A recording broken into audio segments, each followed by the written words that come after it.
Shalom, selamat pagi saudara-saudara yang dikasihi Tuhan Yesus Kristus. Selamat berjumpa dalam renungan pada pagi hari ini.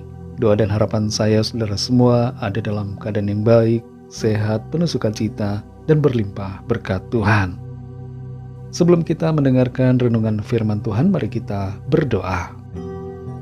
Tuhan Allah Bapa kami yang baik, Bapa dalam nama Tuhan Yesus Kristus, Allah yang kudus, Allah yang selalu mengasihi dan peduli kepada kami. Kami bersyukur untuk pagi yang indah ini. Di hari yang baru, Tuhan berikan kami kesempatan untuk mengalami berkat dan rencana Tuhan yang baik. Sebelum kami memulai aktivitas kami rindu diperlengkapi dengan firman-Mu. Urapilah kami Tuhan, jamah hati kami agar kami mengerti dan taat pada setiap kehendak-Mu. Dalam nama Tuhan Yesus kami berdoa. Haleluya. Amin. Saudara yang dikasihi Tuhan, ayat renungan kita pada saat ini terdapat dalam Injil Yohanes pasal 19 ayat yang ke-15. Tertulis demikian. Maka berteriaklah mereka, enyahkan dia, salibkan dia. Kata Pilatus kepada mereka, haruskah aku menyalibkan rajamu?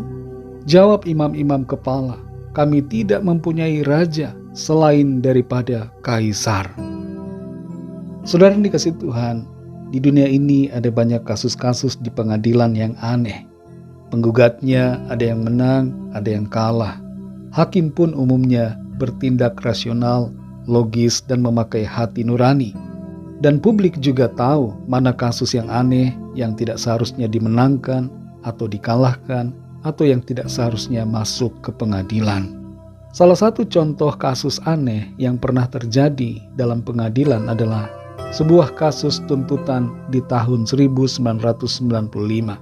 di mana yang menuntut adalah Robert Lee Brock dan yang dituntut adalah juga Robert Lee Brock. Jadi Robert Lee Brock ini menuntut dirinya sendiri karena telah melakukan perbuatan pidana yang mengakibatkan dirinya dipenjara. Ia menuntut dirinya sebesar $5 juta Amerika Serikat.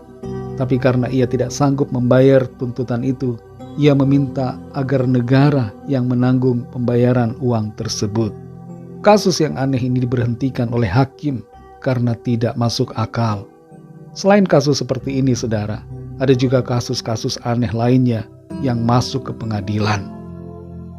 Dalam Yohanes 19 ini, tercatat juga sebuah kasus pengadilan yang aneh atau absurd, karena Tuhan Yesus yang diadili adalah pribadi yang tidak berbuat kejahatan.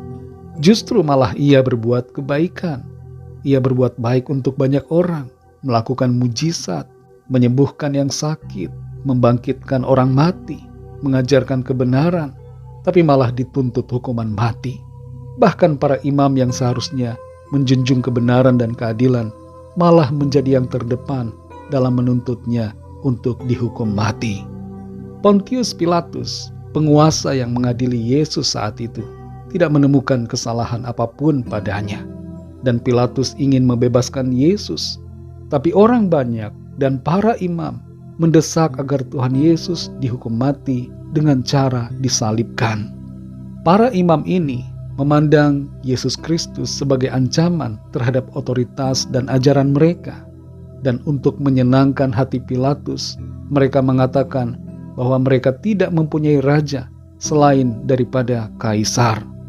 Pernyataan mereka ini sebenarnya bertolak belakang dengan pemikiran mereka tentang Kaisar bangsa Romawi yang dalam paradigma mereka waktu itu adalah sebagai penjajah. Status Yesus sebagai Mesias dan Raja mereka tolak, dan mereka malah menerima Kaisar sebagai raja mereka. Ini menunjukkan kemunafikan yang luar biasa dari para imam pada waktu itu. Apa yang menjadi pesan yang terkandung dari ayat firman Tuhan ini buat kita sebagai aplikasi dalam hidup kita sehari-hari adalah hiduplah dalam kebenaran, bukan dalam kemunafikan, iri hati, dan dengki. Jangan seperti para imam yang menolak Kristus demi kekuasaan mereka pribadi.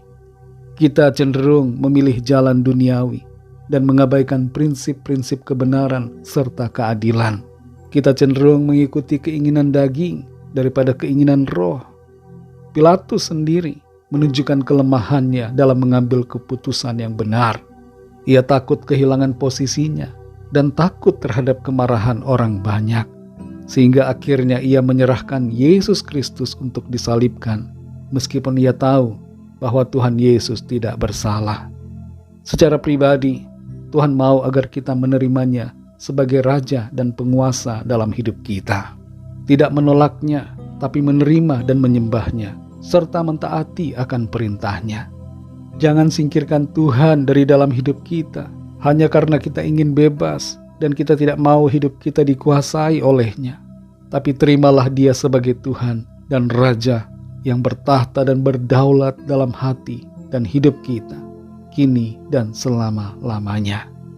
Dia adalah Raja, biarlah Dia yang selalu kita sembah dan taati dalam hidup ini. Mari kita berdoa. Terima kasih Tuhan, kami mengucap syukur untuk firman-Mu yang sudah kami dengar. Firman-Mu yang memberikan kami pengertian, membukakan hati kami bahwa Engkau adalah Raja, dan sudah seharusnya kami taat, menyembah-Mu, menjadikan Engkau sebagai yang berdaulat dan yang bertahta dalam hati dan hidup kami. Tolong kami Tuhan, supaya kami tidak mengutamakan kedagingan kami, tidak mengutamakan hal-hal duniawi, tapi mengutamakan Tuhan dan mengutamakan untuk menyembah-Mu, mengikuti tuntunan-Mu ya Roh Kudus, dan senantiasa hidup dalam kehendak-Mu. Terima kasih ya Tuhan. Tuntun kami selalu Roh Kudus, agar kami semakin mengerti akan apa yang menjadi kehendak-Mu Tuhan dalam hidup kami. Kami semakin mengenal-Mu lebih dalam lagi ya Tuhan Yesus. Berkatilah kami di sepanjang hari ini, dalam segala aktivitas kami, dalam studi, dalam tugas, pekerjaan, usaha, pelayanan, dan dalam segala hal yang kami kerjakan. Biarlah Tuhan membuat kami berhasil, dan nama Tuhan senantiasa dipermuliakan dalam hidup kami.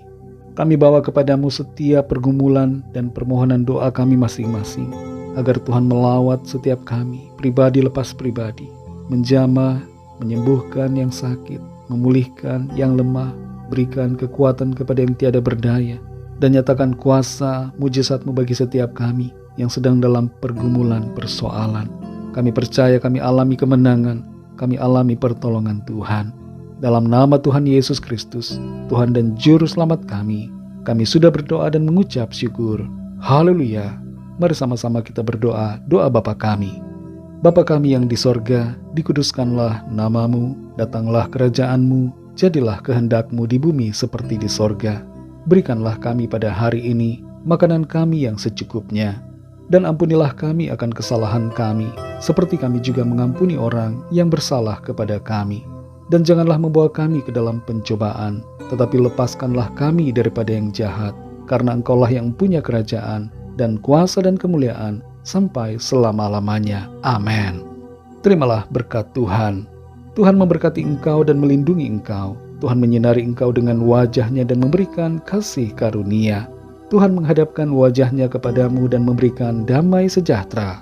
Berkat anugerah dari Bapa Sorgawi, cinta kasih karunia dari Tuhan Yesus Kristus, dalam persekutuan dan penghiburan Roh Kudus, menyertai kita semua, sekarang ini dan sampai Maranatha, Tuhan Yesus datang kembali, dan bahkan sampai selama-lamanya. Dalam berkat nama Tuhan Yesus Kristus, haleluya, amin. Puji Tuhan, saudara yang dikasihi Tuhan, saya percaya firman Tuhan menjadi berkat dan kekuatan buat saudara semua, dan Roh Kudus akan menolong saudara untuk lebih lagi memahami kebenaran firman Tuhan.